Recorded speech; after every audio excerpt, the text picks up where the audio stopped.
Bienvenue dans Canary Call, le podcast dédié aux gens qui font la transition écologique et solidaire des entreprises. Dans les mines de charbon, le canari, plus sensible que l'homme à la qualité de l'air, alertait les mineurs en cas de fuite de gaz toxiques. Lorsque le canari s'agitait dans sa cage, cela signifiait que les hommes devaient sortir de la mine en urgence.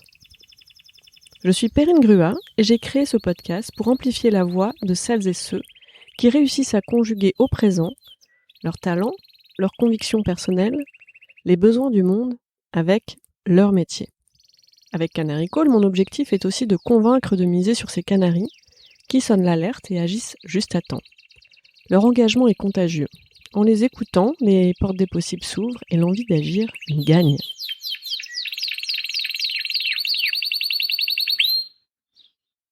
Bonjour Lauriane. Bonjour Perrine. D'où me parles-tu aujourd'hui ? Alors, je te parle de Biarritz, où je suis installée depuis maintenant 1 an et demi. Waouh, félicitations, ça fait rêver. Voilà, le grand changement d'environnement après 14 ans passés à Paris. Donc a priori, ce changement d'environnement a déclenché aussi ou fait partie de plein d'autres changements dont on va parler ensemble aujourd'hui. Je suis absolument ravie de t'accueillir dans cet épisode qui t'est dédié. Là, c'est particulièrement un honneur pour moi puisque tu es la designer de la marque Canary Call et l'auteur des petits canaris que j'affectionne particulièrement. C'est vrai. On a co-construit ce projet ensemble il y a 2 ans, 1 an et demi. Merci encore. Donc toi, tu connais bien l'histoire des canaris. Toi, si tu étais un animal, tu serais lequel et pourquoi ?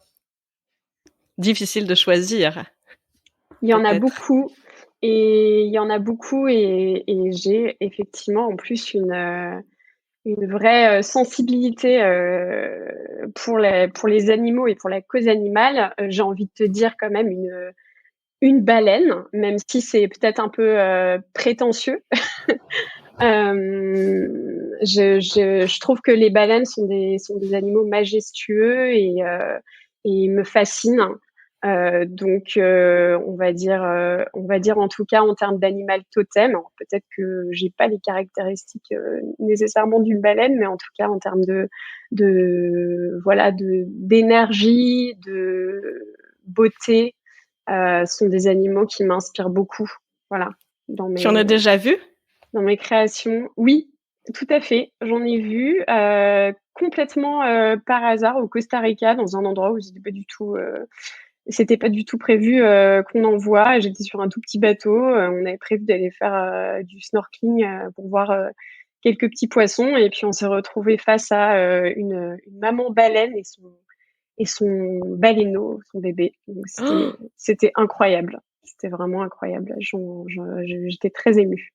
Et tu étais déjà sensible à cet animal avant ou c'est cette rencontre qui t'a déclenché Oui, alors en fait, moi, je suis sensible, on va dire, à tous les animaux et tout l'écosystème sous-marin depuis très longtemps. J'ai découvert la plongée quand j'avais 23 ans, 24 ans, et depuis, en fait, c'est vrai que c'est resté quelque chose qui me touche beaucoup et l'univers, les fonds marins, tout particulièrement, m'inspire, me plaise et me passionne et voilà. Et enfin, c'est un univers dans lequel j'adore naviguer, on va dire, et puis qui est très inspirant de par ses couleurs, de par ses formes. La vie sous-marine, elle est tellement riche en fait que c'est une source inépuisable d'inspiration, quoi. Il faudra que vous échangiez avec Julie Tinès, qui est la canarie de l'épisode 5 et puis 40, 1 an après l'épisode 5, qui est très engagée sur la cause animale et dans différentes associations. Ah bah, avec grand plaisir. Et quel est ton métier aujourd'hui ? Alors aujourd'hui, je suis directrice artistique, graphiste, illustratrice, je peux dire aussi artiste. En fait, pour les personnes qui peut-être connaissent pas trop cet univers, ça fait maintenant plusieurs années que je crée ou que je fais évoluer en tout cas des identités visuelles. Donc une identité visuelle, c'est principalement un logo, un univers graphique unique, si possible, hein, qui permet à une marque de communiquer sur des supports très variés selon ses besoins. Donc ça peut être des supports corporate comme de la papeterie, des supports plus événementiels comme des affiches, des magazines, des objets, des supports digitaux comme des sites web ou des posts pour les réseaux sociaux. Et c'est aussi un travail qui peut s'appliquer à des lieux, donc un restaurant, un musée. Voilà, il y a une multitude d'applications possibles. Donc mon travail, c'est vraiment l'image, le visuel. Et tu disais que tu utilisais pas mal la baleine ou les animaux dans ton travail. Quel lien tu fais entre ton travail et cette inspiration-là?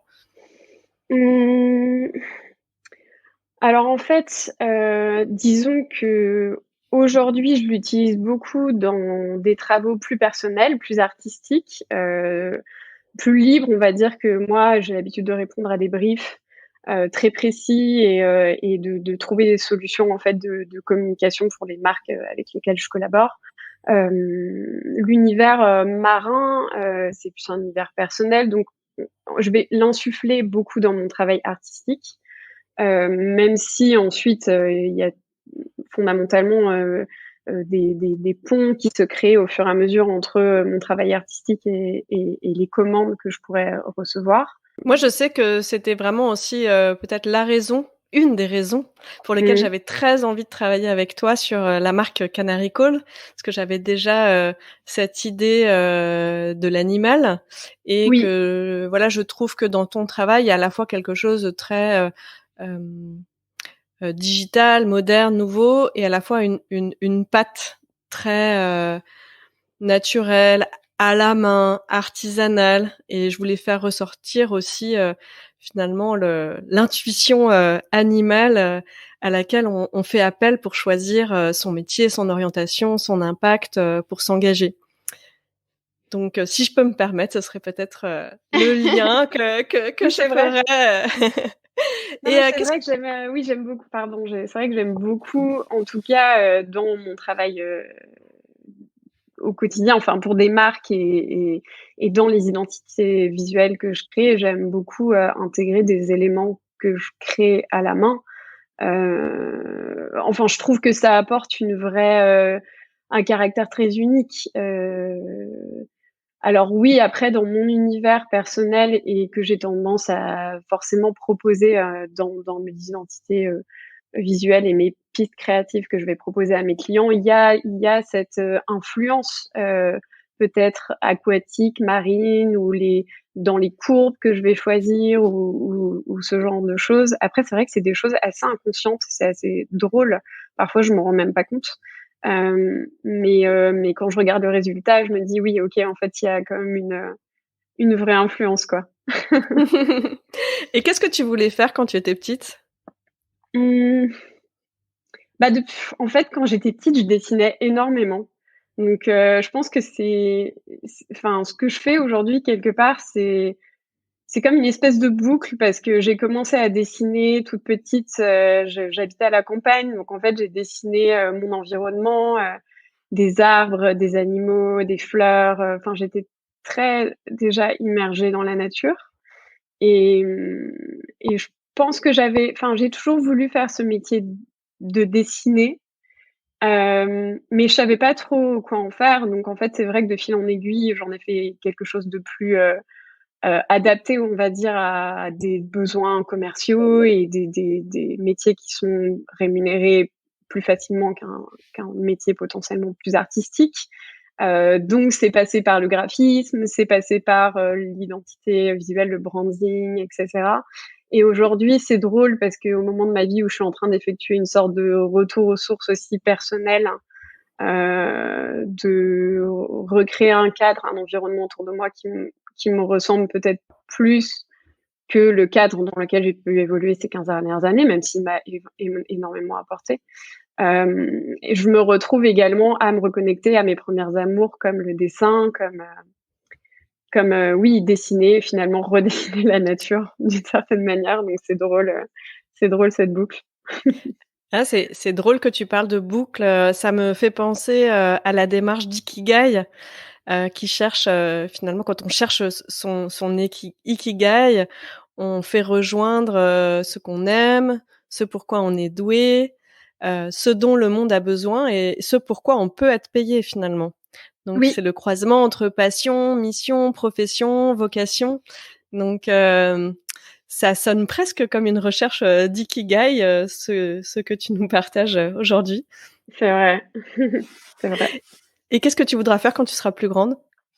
Ah là là, écoute, j'aimerais beaucoup, en tout cas, je tends, vers ça. Bon, c'est jamais parfait évidemment, mais j'aimerais beaucoup, de façon assez, enfin, évidente au final, mais mettre tout ce que j'ai appris, mon expertise, mon talent, ma créativité et puis ce qui me touche, et ce que je suis capable de faire au service de causes et d'engagements qui me tiennent à cœur. En fait, moi, mon rêve, c'est, de voilà, d'être utile à protéger l'environnement, à œuvrer ou à mettre ma créativité au service de la beauté du monde aussi et des causes justes, puisque j'ai toujours, finalement été assez, sensible à enfin, en tout cas depuis toujours, je supporte pas les injustices. Donc c'est vrai qu'en fait, pouvoir, mettre, bah, sa créativité et son art au service de causes, on va dire plus grandes que soi.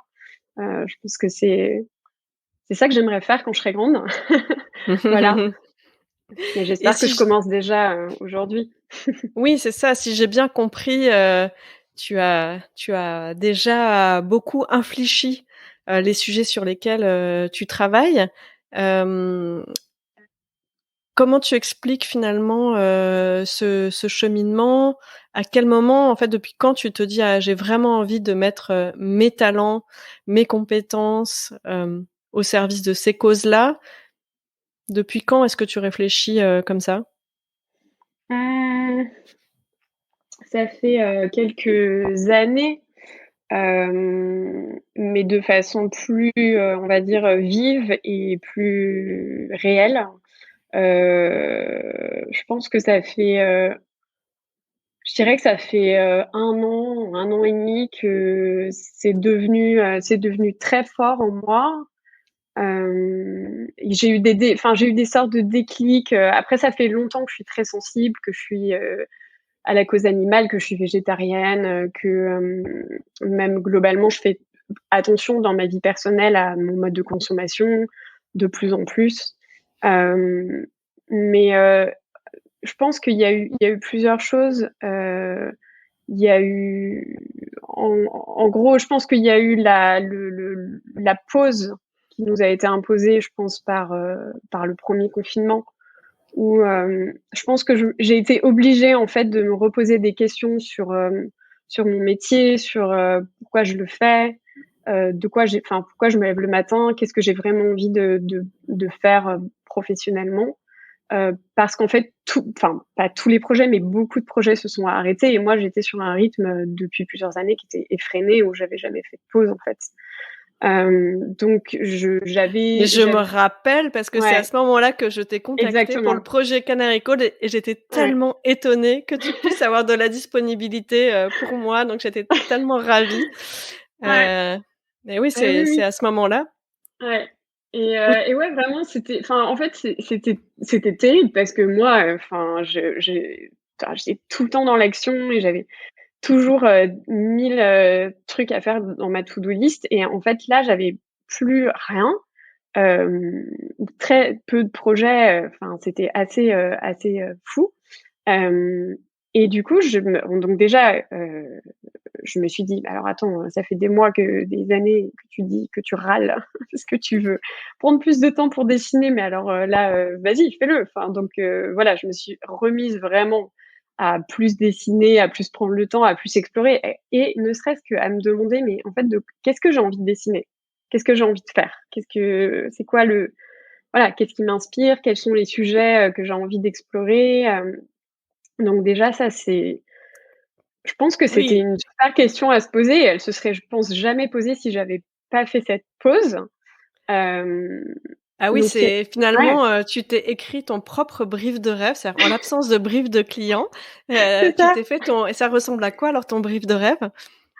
Ouais, c'était vraiment, i le brief de rêve, c'est il y a pas de brief, quoi. Je prends note pour le prochain projet qu'on fait ensemble. Le brief de rêve, c'est carte blanche, mais c'est vrai parce qu'en fait, c'est là où moi je vais être capable de sortir des choses de mes tripes et de faire quelque chose de très personnel. Hem, mais c'est assez perturbant puisqu'au final, j'avais jamais eu l'opportunité de me poser la question et après, voilà, je pense que c'est arrivé aussi avec, toute cette conscience, ben, toute cette conscience écologique, montante et oui, au final, quand les projets ont repris et quand enfin, l'activité est repartie, pour moi, c'était plus possible, en fait, de faire comme si c'était rien passé et de repartir un peu, la tête dans le guidon et de reprendre projet sur projet sur projet et cetera et en fait, là, j'avais vraiment besoin de me poser et de réfléchir à ce dont j'avais vraiment besoin, envie et puis je pense qu'aussi à un moment donné, ça s'est un peu, imposé à moi, c'était ce besoin existentiel d'être en cohérence, en fait, avec mes idéaux et de plus pouvoir faire de grands écarts entre, mes valeurs et la réalité des projets sur lesquels, je travaille au quotidien, quoi. Donc c'était un peu un sujet de santé mentale aussi. Je pense que je suis clairement pas la seule à être passée par là. Heu et du coup, voilà, j'ai pris la décision de prioriser, en fait, des projets, qui soient, en adéquation avec ces aspirations que je peux avoir et aussi, bon, ça après, sans être dogmatique non plus, parce que voilà, il y a une réalité qui fait que j'ai enfin, je peux pas, du jour au lendemain, switcher et ne prendre plus et ne travailler plus que sur des projets à impact positif. Mais en tout cas, à minima, en tout cas, faire une première sélection, de travailler sur des sujets avec lesquels je suis, à l'aise et en adéquation en termes de valeurs, qui me donnent envie de me lever le matin, qui me motivent, qui me procurent de la joie. Et puis aussi dégager assez de temps pour moi en parallèle pour, développer, des projets plus personnels, qui m'animent aussi, artistiquement. Donc là, si je comprends bien, finalement, la crise de la Covid, avec la contrainte de mettre une pause, t'a permis d'ouvrir, de nouvelles portes, hem, Oui, de travailler sur, ton propre, absence de brief c'est ça. et de laisser aller, plus à quelque chose, d'intuitif et d'aller vers, tes envies, profondes. À ce moment, là, finalement, l'activité reprend, heu, le business, revient et là, tu prends conscience que non, en fait, tu ne veux pas reprendre, la roue du hamster, comme avant et Mmh. que tu as envie de choisir. Donc si je comprends bien, là, ce qui est nouveau, c'est que tu dis non à que tu dis non à certains dossiers? C'est ça. Je dis non à des projets qui selon moi, en fait, ne enfin, avec lesquels soit j'ai pas d'affinité particulière ou je vois ou en tout cas je pense pas être la meilleure personne pour la collaboration et l'idée c'est de plus prendre des projets à tout prix, en fait. L'idée c'est peut-être de ralentir. Alors oui, c'est un peu risqué, hein, parce que clairement j'ai pas non plus de plus avoir d'activité et on sait qu'en tant que freelance, on a toujours ce risque, de plus avoir de projet, on sait jamais exactement ce qu'on va nous proposer, on sait pas de quoi exactement demain, sera fait, mais en fait, j'ai envie de prendre ce risque. Je me dis: «En fait, au fond, si je le prends pas maintenant, je le ferai jamais et en fait, j'opérerai jamais de switch, hem, professionnel» et en fait, je pense qu'aujourd'hui, c'est même vraiment une question de nécessité pour moi et c'est un besoin que j'ai, donc il faut que j'essaye. Hem et j'y crois. Enfin, en plus, je pense vraiment qu'il y a tellement aujourd'hui de nouvelles idées, de nouvelles solutions pour construire, voilà, d'autres façons, d'autres modes de consommation et d'autres façons d'être et de fonctionner. Que je suis convaincue qu'il y a, énormément en fait de projets et d'initiatives, qui vont dans cette dynamique-là et donc je suis pas si inquiète que ça. Enfin, je pense que Mmh. c'est juste une question enfin, c'est une transition en fait qui est globale. Enfin, je suis clairement pas la seule à la faire. Heu, donc voilà, l'idée c'est d'être présente pour les personnes et pour les initiatives qui vont dans la même, direction que moi Mmh. et co-construire, clairement. Waouh, Heu, bravo pour le courage, que ça demande, car, finalement, en fait, en disant «non» aussi, comme tu le dis, tu prends le risque, peut-être, de moins de revenus, tu prends le risque du vide, oui, pour finalement, j'aimais bien ta formule, être présente, à ce qui pourrait arriver, oui. qui correspond plus à ce que tu as envie de faire. Et ça fait, si j'ai bien compris, ça fait, presque 1 an maintenant que tu commences à dire non. Qu'est-ce que tu as appris de cette période où justement, tu as pris ces risques, tu as laissé de la place, tu as surmonté, la peur du vide et les Mmh. risques financiers? Mmh. Qu'est-ce que tu retiens de cette période? J'ai appris beaucoup de choses sur moi-même. Hem, j'ai appris beaucoup de choses sur aussi,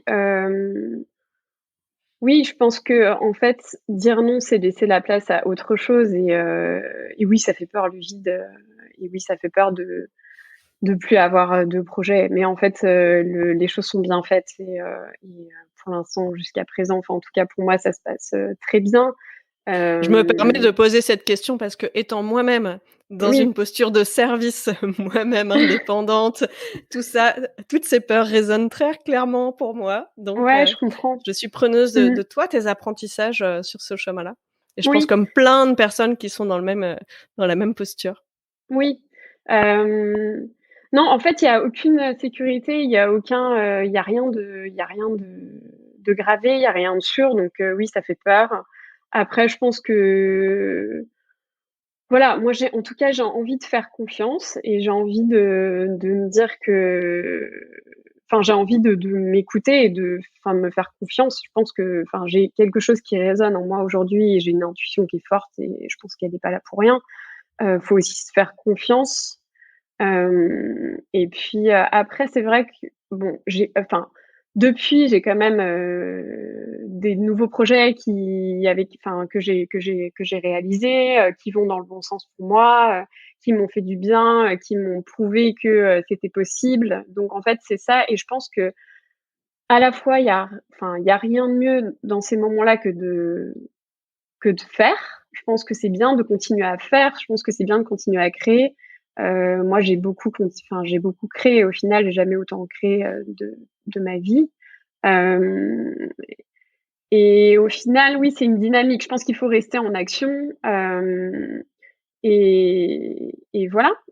Enfin, je suis plutôt confiante, je suis pas inquiète et les jours où je suis vraiment, dans le creux de la vague, en fait, je vais dans la nature, je regarde l'océan. Enfin, j'habite à 5 minutes de l'océan maintenant, donc c'est pas très compliqué. Je vais voir l'océan, les montagnes, je me promène dans la nature et en fait, ça me recharge et ça me redonne, de l'énergie et je repars, quoi. Donc voilà, je pense qu'à la fois la nature me ressource, me fait du bien, m'aide à continuer et c'est un vrai soutien et c'est une vraie inspiration pour moi et en même temps, bah, derrière, finalement, à chaque fois, je me rends compte que c'est qu'une question de temps. En fait, les rencontres se font, les projets arrivent et ça se passe super bien et moi, je suis 1000 fois plus comblée quand c'est des projets qui sont alignés avec ce à quoi j'aspire donc je pense que ça vaut vraiment le coup. Est-ce que tu voudrais partager avec nous, quelques exemples de projets qui t'enthousiastent? Oui, un super podcast qui s'appelle Canary Call qui arrive qui est arrivé au bon moment. J'ai Ah, mais il y a travaillé, pas de hasard, hein?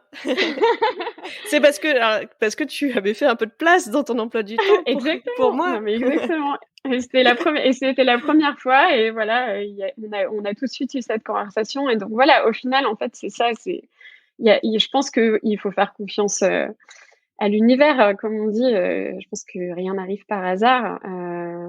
voilà. Et puis cet été, enfin moi cet été, j'avais décidé de faire un break pour me poser des questions sur la suite de ma carrière, qu'est-ce que j'ai envie de faire plus tard, comment articuler mes inspirations artistiques avec mon expertise de branding, etc. Et puis là, il y a la Fondation Chanel qui m'a contactée. Je sais même pas d'où d'où j'ai été contactée, et le responsable de la communication n'était pas nécessairement capable de me dire comment. Donc c'est assez drôle. Au final, il y a des contacts qui se font comme ça au bon moment. Et Et, ton ils emploi m'ont du temps était ouvert, et mon donc. emploi du temps était ouvert. J'avais décidé de laisser de la place, et ils m'ont proposé, voilà, de collaborer sur une identité visuelle pour une alliance qui s'appelle Alliance for Gender Equality in Europe, donc une alliance féministe soutenue par la Fondation Chanel, par le Fonds L'Oréal pour les femmes et la Fondation Baudouin.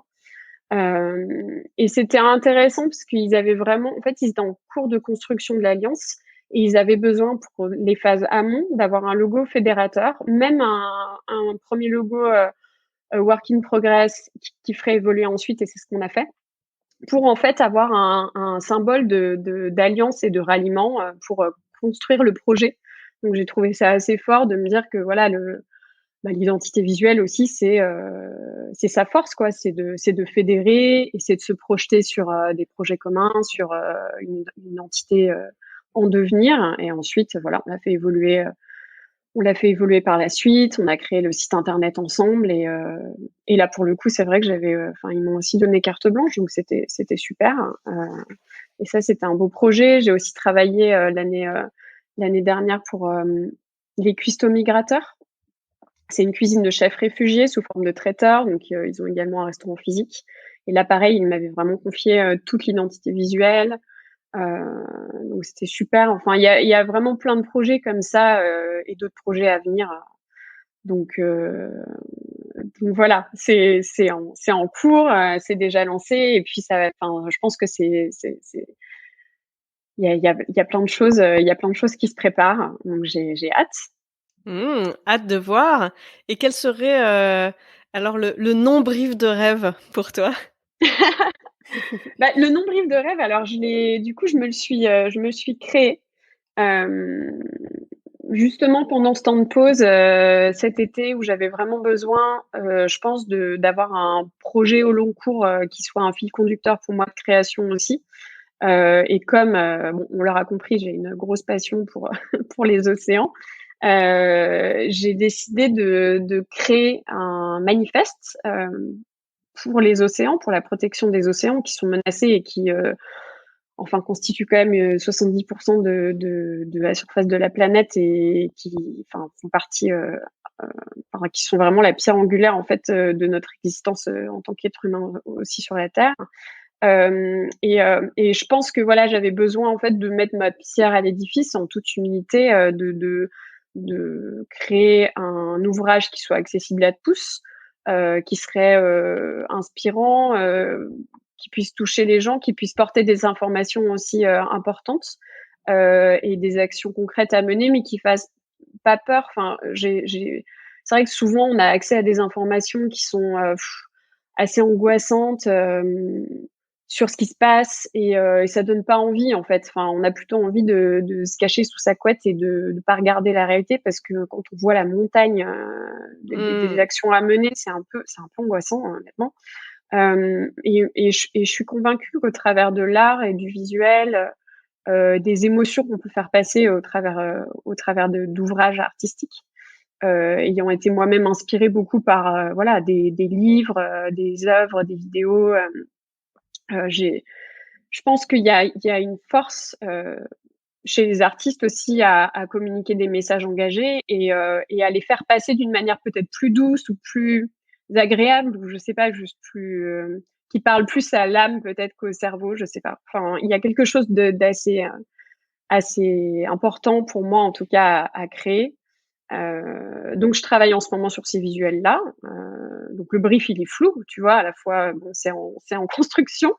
Je réécris parfois le brief au fur et à mesure que j'avance, mais voilà, l'idée serait de produire, cet ouvrage qui est en cours, qui est en maturation, et qui sera, je l'espère, une co-création puisque je pense que j'aimerais le réaliser avec, quelqu'un qui pourrait m'aider sur la partie rédactionnelle. Voilà, pourquoi pas en faire un outil de communication Appel pour aux une asso. candidatures. Voilà, voilà, Est-ce que tu c'est voudrais faire ça. un appel, Lauriane? De quoi Et tu as ben oui. besoin dans ce projet? De qui tu as besoin pour avancer Bah, dans ce écoute, je projet? pense que j'ai besoin d'une personne. Moi, je suis pas experte. En fait, je suis passionnée, je suis fascinée, mais en fait, je suis pas du tout experte. Donc je lis beaucoup, je regarde beaucoup de choses, mais c'est très difficile, je pense, de choisir le ton, le niveau d'information, quelle data, enfin, c'est très compliqué. Il y a beaucoup de choses aujourd'hui à dispo. Donc voilà, moi je sais pas, je pense que j'aurais besoin d'une personne qui a une belle plume, qui est expert de la vie sous-marine ou qui connaît très bien en tout cas cet univers. Ça peut être un journaliste ou une journaliste passionnée, quelqu'un qui a envie de créer un projet artistique et engagé avec moi. Voilà, ça peut être ça l'appel. Appel à la communauté des Canaries. Et sinon, est-ce qu'il y a un message que tu aimerais porter, au plus grand nombre? Quel est ton cri d'alerte, ton canari call à toi? Mmh, de pas attendre pour agir. En fait, je pense que moi, j'ai ce truc perfectionniste de: «Ouais, mais je suis pas prête, je suis pas accomplie». Enfin, on en avait déjà parlé toutes les 2 il y a quelques mois où je t'avais dit: «Oui, mais bon, j'ai pas abouti mon projet donc je peux pas en parler, il faut que ce soit parfait pour pouvoir commencer». Et en fait, moi, on va dire que mon conseil, ou en tout cas mon cri d'alerte, je sais pas si c'est un cri, mais c'est un message qui serait de dire en fait, faut agir maintenant à son niveau et avec son talent, enfin avec ce qu'on sait faire en fait. Je pense on sait tous faire quelque chose et on a tous une sensibilité et voilà, moi toute seule, enfin je sers à rien, je je vais rien changer toute seule. Donc en fait, je pense qu'il faut que chacun fasse ce qu'il pense être en mesure de faire à son niveau avec son talent. Et si on fait tout ça, en fait, ça va être incroyable. Je pense on peut vraiment agir tous ensemble. Donc mon cri, ce serait plutôt agissons maintenant et, ne nous laissons pas happer par l'éco-anxiété, même en tant qu'artiste. Et j'en connais d'autres aussi, des âmes sensibles, des artistes bah, voilà, qui peuvent sombrer un peu dans l'éco-anxiété. Mais en fait, je pense que malheureusement, c'est pas, c'est enfin, je comprends et je le vis aussi, mais c'est pas ce qui est utile, en fait. Et c'est pas ce qui permet d'avancer. Donc agissons et puis, en cas de crise, ressourçons-nous un peu dans la nature et repartons, quoi.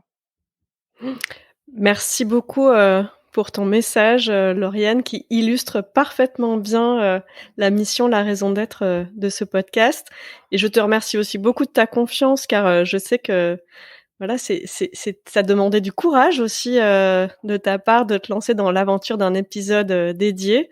Et donc je suis ravie en tout cas de pouvoir diffuser ton message qui me semble très précieux. Merci. Hem Est-ce qu'il y a un artiste ou une artiste, dont tu voudrais parler, qui t'inspire justement dans ta démarche aujourd'hui? Mmh, il y en a beaucoup, des artistes qui m'inspirent. Je peux parler d'une exposition qui m'a complètement bouleversée, récemment, c'est celle du photographe, Sebastião Salgado sur l'Amazonie à la Philharmonie à Paris. Hem, qui m'a bouleversée parce en fait, je trouve que c'est une exposition. Alors après, c'est un artiste que j'adore, depuis longtemps. C'est un photographe que je respecte énormément et qui a énormément publié, énormément travaillé. Hem, mais ce qui m'a bouleversée et ce qui m'a inspirée, dans son travail, c'est qu'il a mis dans cette exposition, il a mis beaucoup de lui, beaucoup de personnel, en fait. Il a montré la nature, d'une façon éblouissante et l'Amazonie d'une façon, vraiment exceptionnelle. Enfin, c'est des tableaux, des super grands tableaux rétroéclairés suspendus au plafond, magnifiques, autour desquels on déambule. Donc c'est en termes d'expérience en plus d'exposition, c'est incroyable. Avec un sound design qui a été créé et produit par Jean-Michel Jarre, avec des sons de l'Amazonie, des sons de chants de tribus, d'animaux. Enfin, c'est exceptionnel. Donc, je trouve qu'en termes d'émotion, en fait, il a réussi à combiner les bons éléments de sincérité et de vérité du lieu de l'Amazonie duquel il parle. Et il a mis en avant des discours de chefs de tribus amazoniennes qui parlent de la réalité en fait actuelle, leur situation actuelle, au contact de la crise du Covid, du nouveau président brésilien, de tout ce qui se passe pour eux en fait en termes d'actualité. Et du coup, je trouve que c'est de l'art politique en fait.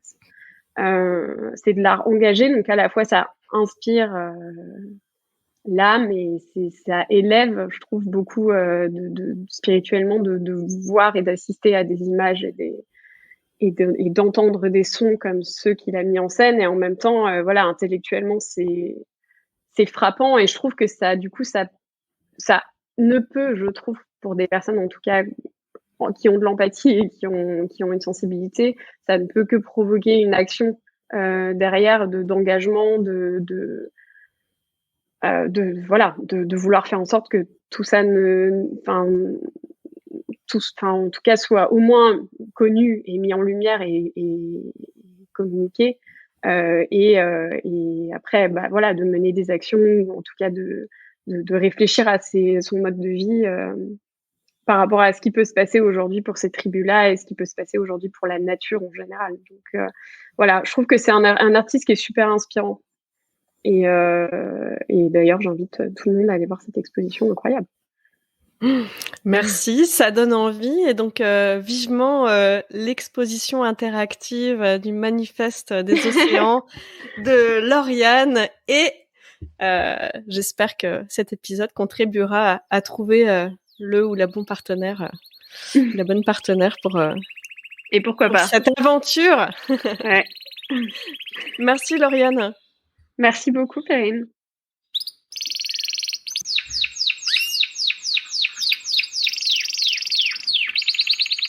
Merci pour votre écoute. Pour être tenu informé de la diffusion des nouveaux épisodes, je vous invite à vous abonner au podcast sur la plateforme de votre choix et à suivre les comptes de Canary Call sur les réseaux LinkedIn, Twitter, Instagram, YouTube et Facebook. Pour amplifier la voix de mes invités, n'hésitez pas à commenter, partager ou même offrir vos étoiles.